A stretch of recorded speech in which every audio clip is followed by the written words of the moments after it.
MBBS లేదా MTMS లో seat సాధించడమే మీ లక్ష్యమా? 100% అడ్మిషన్ అష్యూరెన్స్ తో మీకు తోడుగా నిలుస్తుంది రామ్స్ కెరియర్ గైడెన్స్ సర్వీసెస్.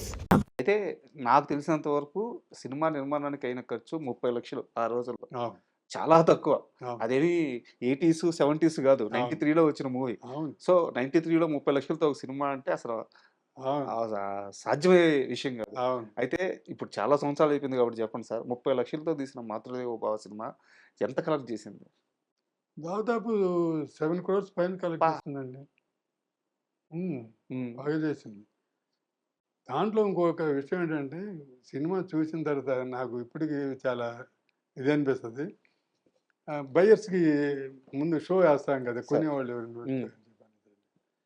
ఈ సినిమా ఏంటి మామూలుగా అయితే మేము అనుకున్నది ఏంటంటే, వైజాగు, హ్మ్. విజయవాడ, హైదరాబాదు వీటిల్లో కొంచెం క్లాసులు జనాలు ఉంటారు కాబట్టి ఇక్కడ చూస్తారు అని చెప్పనేసి అనుకున్నాం. హ్మ్. సరే ప్రీవి కొనటం కోసం చెప్పనేసని రాయలసీమ బయర్స్ వచ్చారు. హ్మ్. రాయలసీమ వాళ్ళు ఎలా ఉంటారో తెలుసు కదా! మీసాలు గీసాలు హ్మ్. పెట్టేసేసేసి ఇదిగా ఉంటారు కదా! వచ్చారు. వచ్చేసి సరే సినిమా వేసాం సారథి స్టూడియోలో. అప్పుడు అదొక్కటే అక్కడ ప్రీవ్యూలో వేసేది హ్మ్. సారథి స్టూడియోలో. సార్. ఏదైతే చూశారు, సినిమా చూశారు. రామారావు గారు లేరు. నేను అక్కడే నిలబడి ఉన్నాను. ఆ సినిమాలో ప్రభు, జర్నలిస్ట్ ప్రభు. హ్మ్. ఆయన గంగాధర్. ఇప్పుడు హ్మ్. ఇదంతా చదువుతున్నారు కదా! అప్పుడు జర్నలిస్ట్ వాళ్ళిద్దరు ఫ్రెండ్స్ లాగా ఉండేవాళ్ళు. హ్మ్. వాళ్ళిద్దరూ సినిమా చూశారు. హ్మ్. ప్రీ చూసేసి ఎళ్లారు. అయితే ఎవరెళ్ళినా గూడా వచ్చేటప్పుడు నేను ఎదురు నిలబెడితే ఎవరు పలకరించటం గాని, చేయటం గాని ఏమి లేదు. వాళ్ళు బయర్స్ వచ్చిన వాళ్ళైతే ఆళ్ళ కళ్ళన్నీ ఎర్రగా అయిపోయి, ఇటయిపోయేసేసి సరే అంటే సినిమా కొనటానికొచ్చారు గదా! మామూలుగా ఈ ఒపీనియన్ అడుగుతాం గదా! హ్మ్. సార్ ఏంటి సినిమా అంటే, పోవయ్యా అని చెప్పని ఎళ్ళిపోయారు. ఆ! మరి ఏమో నచ్చలేదట్టుగా ఉందని చెప్పనేసని అనుకున్నాం మేము. పోవయ్యా అని చెప్పనేసి ఎళ్ళిపోయారు. ఆ తర్వాత వాళ్ళు మరుసటి రోజొచ్చి, సార్ మీరెంత చెబితే అంత రేటు. హ్మ్. మాకసలు ఆ సినిమా మేము మామూలుగా మా కొడుకులు, మా వైఫులు, మా తమ్ముళ్ళు, చెల్లెళ్ళు నరుక్కుంటుంటాం, చనిపోతుంటారు, చేస్తుంటారు. మాకు ఏడుపెప్పుడు రాలేదు. అక్కడ ఏదైనా మా ఇంట్లో ఒకళ్ళకి నష్టం జరిగి మా బిడ్డో ఎవరోనో కొట్లాటలో చనిపోతే వాడిని ఎలా చంపాలని చెప్పనేదే ఉంటుంది గానీ మాకు ఏడవటం అనేది ఉండదసలు మాకు. ఇదేంటి సార్ సినిమా చూసి ఏడిపిచ్చాడాయన అని హ్మ్. చెప్పనేసని నిర్మాత గారితో అన్నారు ఈ మాటలు. ఆ! ఆ! అని కెఎస్ రామారావు గారితో. చెప్పనేసని హ్మ్. అని ఆహ్, వ జ రామారావు గారు చెప్పిన రేటుకి కొనేసారు. సార్ నిజంగా అంటే సినిమా మీరు తీసింది ఎమోషన్స్ మీద తీశారు. కానీ నేను ఒక రియల్ టైమ్ ఎగ్జాంపుల్ చెప్తాను. మరి ఇది మాకు ఎడిటింగ్‌లో ఉంచుతారో లేదో నాకు తెలీదు గానీ ఆహ్, ఈ సినిమా ప్రిపరేషన్ కోసం నిన్న నైట్ మిద్ది మీదకెళ్ళాను. 11:30కి తినేసి. ఒక థమ్స్ అప్ బాటిలు, ఒక సిగరెట్ ప్యాకెటు, ఒక లైటర్ పెట్టుకొని మళ్ళీ సినిమా చూసుకుంటూ ఏం క్వెషన్స్ అడగాలి, మీతో ఏం మాట్లాడాలి ప్రిపేర్ అవుతూ ఉన్నా. క్లైమాక్స్ చూసాను. ఆ తండ్రికి అలా చనిపోయాడు. తల్లి ఇలా అయిపోయింది. ఆ బిడ్డలు బయటికెళ్ళిపోయారు. మాకేమన్నా అయితే అంటే ఆ సినిమా చూసిన తర్వాత అవును. రిలేట్ చేసుకోవడం. నా బిడ్డల్ని చూసుకోవాలి. నా తల్లి, అవును. నా తోబుట్టువులు. సార్ నిజం చెప్తున్నాను. ఆ సిగరెట్ నేను ఎలిగించలేకపోయాను సార్. కరెక్ట్. ఆ సిగరెట్ అక్కడే ఉంది. లైటర్ అక్కడే ఉంది. నేను దాన్ని తీసి వెలిగించలేకపోయాను. కరెక్ట్. చేతులు రాలా భయమేస్తుంది. అవును. కరెక్ట్. దీనివల్ల ఇప్పుడు నాకు ఎన్ని లెటర్‌లు అప్పుడు వచ్చినియి అని చెప్పనంటే, సినిమా చూసి డ్రింక్ చేసేవాళ్ళు. హ్మ్. డ్రింక్ చేసేవాళ్ళు సినిమా చూసి ఒక్కసారి పోయి వాళ్ళ పిల్లలు అంటే నేను పోతే మా పిల్లల పరిస్థితి ఏంటని చెప్పనేసని అనుకోనేసి, సినిమా చూసిన తర్వాత పోయి నిద్రపోతున్న పిల్లల్ని ఒకసారి అబ్బా! చూసుకొనేసేసి ఎంతమంది చెప్పారో అది. చాలా మంది తాగుడు కూడా మానేశారంట. మానేశారు. ఎన్ని లెటర్‌లొచ్చినాయని ఆ! లేడీస్ రాశారండి. హ్మ్. మా ఆయన ఈ సినిమా చూసిన తర్వాత మానేశాడు. తాగటం మానేశాడని చెప్పని. సార్. అట్లా చాలా వచ్చినియి. అసలు తర్వాత బెట్టింగులు. హ్మ్. నా దగ్గర అప్పుడు ఉండేది గానీ తర్వాత పేపర్‌లు ఇదంతా అయిపోయిన బెట్టింగులనమాట. ఈ సినిమా చూడకుండా అంటే వాళ్ళే ఫ్రెండ్స్ బెట్టింగ్‌లో ఈ పేపర్‌లో కూడా న్యూస్ లాగా ఇచ్చారు. హ్మ్. ఈ సినిమా ఆడవకుండా ఎవరైనా వచ్చేటట్లయితే రూ. 1000 అప్పుడు రూ. 1000 అంటే మంచి చాలా పెద్ద అమౌంట్. ఆ! ఆ! రూ. 1000 మేము బెట్‌గా ఏస్తున్నాం, ఇస్తామని చెప్పనేసని. హ్మ్. అలాంటియన్నీ కూడా వీటన్నిటిలో వచ్చినాయన్నమాట పేపర్‌లో. దీనికి రియల్ టైమ్ ఎగ్జాంపుల్ ఒకటి చెప్తాను సార్ నేను. మాది కావలి సొంత ఊరు. అయితే రాముల వారి శ్రీరామనవమి అవును. జరగద్ది గదా! అవును. దానికి రాముల వారి ఊరేగింపు జరగద్ది. ఎనిమిదో రోజో, ఐదో రోజో ఇట్లా ఒక లెక్క ఉంటదనమాట. కళ్యాణం అయిపోయిన తర్వాత వస్తారు.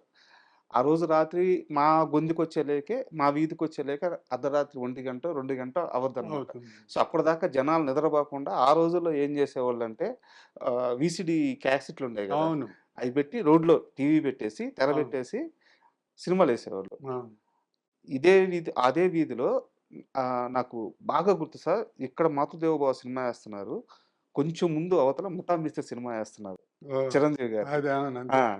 ఆహ్, 2 కోదండరామిరెడ్డి గారి 'ముఠా మేస్త్రి' ఆ! కూడా మేబీ టైమింగ్ గూడా మేము ఒకటేలాగుంది. పనిచేసాం. మేము పని ఆ! కొంచెం అటు ఇటుగా. హ్మ్. ఆమెన అక్కడెవరు లేరు. 'ముఠా మిస్టర్' దగ్గర ఎవరు లేరు. అందరొచ్చి 'మాతృదేవ' దగ్గర కూర్చొని చాలా చిన్న వయసు. చూస్తే రోడ్డు మీద బోని ఏడస్తా దొర్లుతున్నారు జనాలు. ఏడున్నోడు ఒక్కడు లేడు. అదే. అండ్ మామూలుగా థియేటర్‌లో అయితే ఆ మూడ్ వస్తది. మామూలుగా కాంపాక్ట్‌గా ఉంటది కాబట్టి ఇన్వాల్వ్ అవుతారనుకోవచ్చు. ఓపెన్ ప్లేస్‌లో గూడా రోడ్‌లో గూడా ఇన్వాల్వ్ అవుతున్నారంటే అవును. ఎందుకంటే బయట డిస్టర్బ్ సౌండ్స్ అవి ఇవి ఉంటాయి గదా! అది ఇన్వాల్వ్ అవుతున్నారు.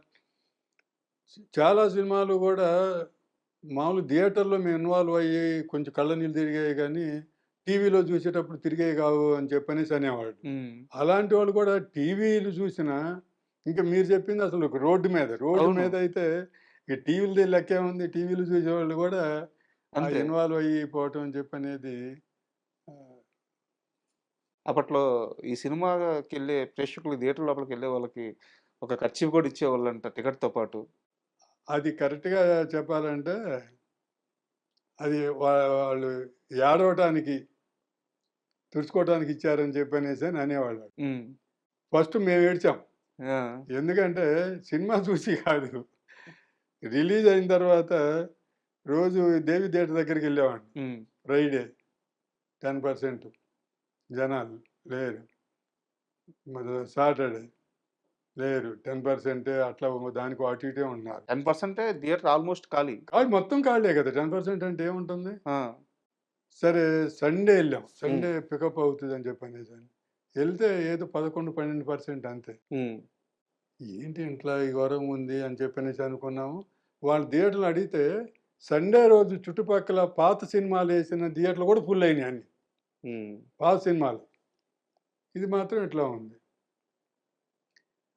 తర్వాత మేము బయట ఉంచి ఒకాయన వస్తా ఉంటే సినిమా చూసి వస్తా ఉంటే, "ఎలా ఉందండి సినిమా" అని నేను అడిగితే, "ఈళ్ళ అమ్మ, ఈళ్ళ అక్క" అని మొదలుపెట్టాడు. ఆ!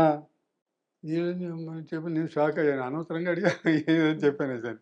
అని ఈళ్ళ అమ్మ, ఈళ్ళ అక్క ఈ గాలి నా కొడుకులందరూ బట్టలు ఇప్పదీసుకొని ఎగరటం అలవాటయిపోయింది చూడటము. హ్మ్. అసలు ఏం సినిమా అండి ఇది. హ్మ్. అసలు అద్భుతమైన సినిమా. కానీ ఈ రోజుల్లో ఈ జనాలందరికీ బట్టలిప్పదీసి ఎగిరితే గాని ఇది చేద్దని చెప్పి అట్లా ఫ్రస్ట్రేషన్ తోటి అలా ఓకే. తిట్టి హ్మ్. అని అది దాని గురించి గొప్పగా చెప్పాడు. ఇలాంటి సినిమా అసలు లేదండి ఇదని చెప్పాను. హ్మ్. అప్పుడు కేఎస్ రామారావు గారన్నారు, "సినిమా చూసినోళ్ళు బావుందంటున్నారు. రావటం లేదు. దీనికి మనం ఏదో చేయాలి. పబ్లిసిటీ చేయాలని" ఫస్ట్ మాట అదే ఆయనన్నది. హ్మ్. రామారావు గారు. అని అది ఇప్పుడు నైట్ షో అప్పుడు ఇది జరిగింది. పొద్దున్నే ఆఫీస్‌కి రా, ఎలా ప్రమోట్ చేద్దాము. ఇప్పుడు ఇంకో ప్రొడ్యూసర్ అయితే ఏందంటే ఎత్తిపోతలు అయిపోయిందని తీసి భయపడేవాళ్ళు. ఎళ్ళిపోతాడు. హ్మ్. ఇంకో మెలకువలు భయపడిపోయి అవును. వదిలేసేస్తారు. ఆయన కానీ దీన్ని ఎలా ప్రమోట్ చేద్దాం ఆలోచిద్దాం రమ్మని చెప్పనేసని పిలిచాడు. పొద్దున్నే రమ్మని. హ్మ్. సోమవారం. సోమవారం పొద్దున్నే పోయి ఎళ్లి కూర్చొనేసి ఏదో ఇంక డిస్కస్ చేస్తా రకరకాలుగా అందరం అని చెప్పి అదే ఇది ఏదో చేయాలని అయిపోయింది. ఏమి తేలలేదు. మంగళవారం వచ్చింది.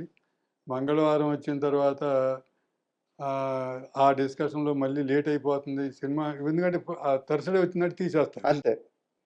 సో, మంగళవారం వచ్చేసింది. మంగళవారం వచ్చేస్తే కర్చీఫ్‌లు ఇద్దామనేది అన్నిట్లో డిసైడ్ అయ్యింది. ఓకే. కర్చీఫ్‌లు ఇద్దామని చెప్పనేసి నేనేం చెప్పానంటే, కర్చీఫ్‌ల మీద మాధవి బొమ్మ ఏసి ఇస్తే బావుంటుంది అని హ్మ్. చెప్పనేసి అనుకున్నాను. సరే